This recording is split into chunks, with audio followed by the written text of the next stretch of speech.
J'ai 4 ans et demi. Je suis malvoyant. Léon, toi, t'es pas malvoyant. On est des jumeaux.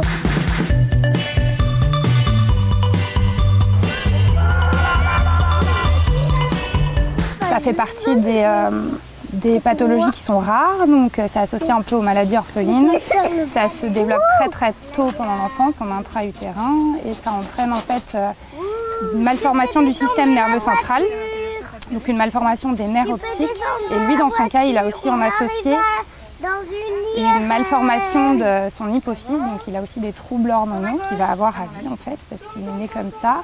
Et donc il a une déficience visuelle sévère.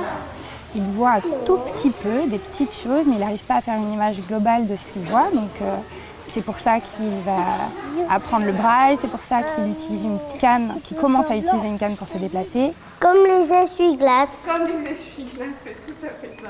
On a débuté au mois d'octobre l'année dernière. Donc c'est la première année scolaire que je le suis.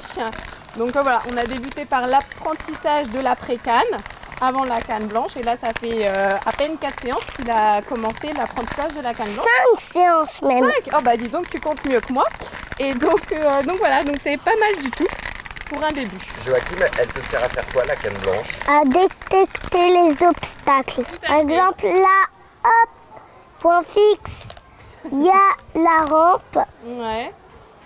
Et là, il faut tourner, par exemple. Et là, On contourne les obstacles qu'on a détectés. je sens la pente.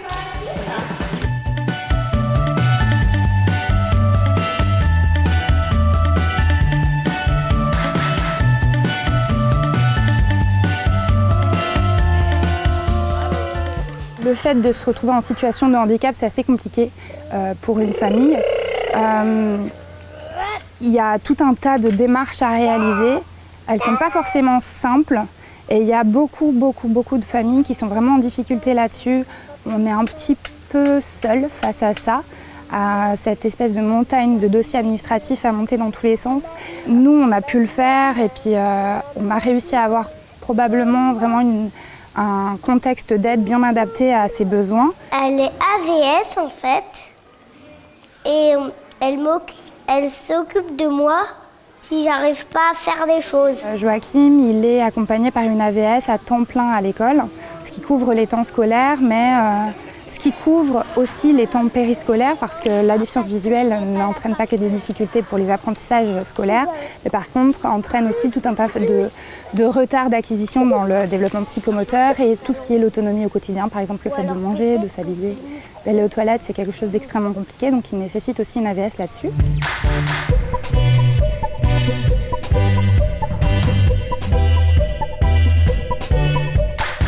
L'annonce du handicap a été très violent en fait à l'hôpital. Au début, non, Joachim, vous inquiétez pas, il n'y aura rien. 2 mois après, oui, il semble qu'il y a un souci. 1 mois encore après, non, mais vous inquiétez pas. Ça a duré 8 mois en tout. Et le dernier coup, on nous dit oui, il y a un gros souci et on nous annonce par téléphone que Joachim est non-voyant. Alors ça a arrangé un petit peu parce qu'il est que malvoyant, mais voilà, ça s'est fait par téléphone. Et souvent l'annonce du handicap en fait aux parents est super violente quoi. Et avec tous les parents que j'ai rencontrés, l'annonce a toujours été mal faite ou on prend pas le temps un petit peu de poser les choses quoi. Et il faut se dire que les premières paroles là qu'on vous annonce que votre enfant est en situation de handicap, c'est des choses qui resteront gravées vraiment dans la tête quoi. Les enfants à l'école de leur âge, il n'y a pas trop de regard entre malveillant ou trop bienveillant, j'ai envie de dire quoi. C'est plus dans la société où voilà, on parle d'accessibilité, la loi de 2005, ça fait quand même 14 ans que tout devrait être à peu près aux normes, mais on voit que c'est toujours compliqué. L'association qu'on a créée, c'est un peu ça, c'est aussi un peu de casser tous ces codes du handicap et de montrer que voilà, toutes les personnes en situation de handicap peuvent vraiment développer des projets énormes, soit dans le sport, dans la culture, dans des entreprises, enfin, un peu dans tout quoi. Et c'est juste réussir voilà, à adapter certaines situations dans la société où, voilà, où ça peut être compliqué, comme arriver à un feu qui ne soit pas sonore, et ils auront besoin de quelqu'un pour leur dire si c'est rouge ou vert, mais sinon ils peuvent se débrouiller très bien. Tu seras Léon le prit-prat-prout-prit. Les deux s'entendent bien, ils ont leur relation à eux, elle est toute naturelle. Nous, on n'a pas fait grand-chose autour de ça. On est juste vigilant à ce que la place de chacun soit respectée et que chacun ait son propre espace pour grandir et que tout ne soit pas juste orienté autour de Joachim parce que c'est pas du tout ce qu'il faudrait. Moi, je suis ultra bien, super unique.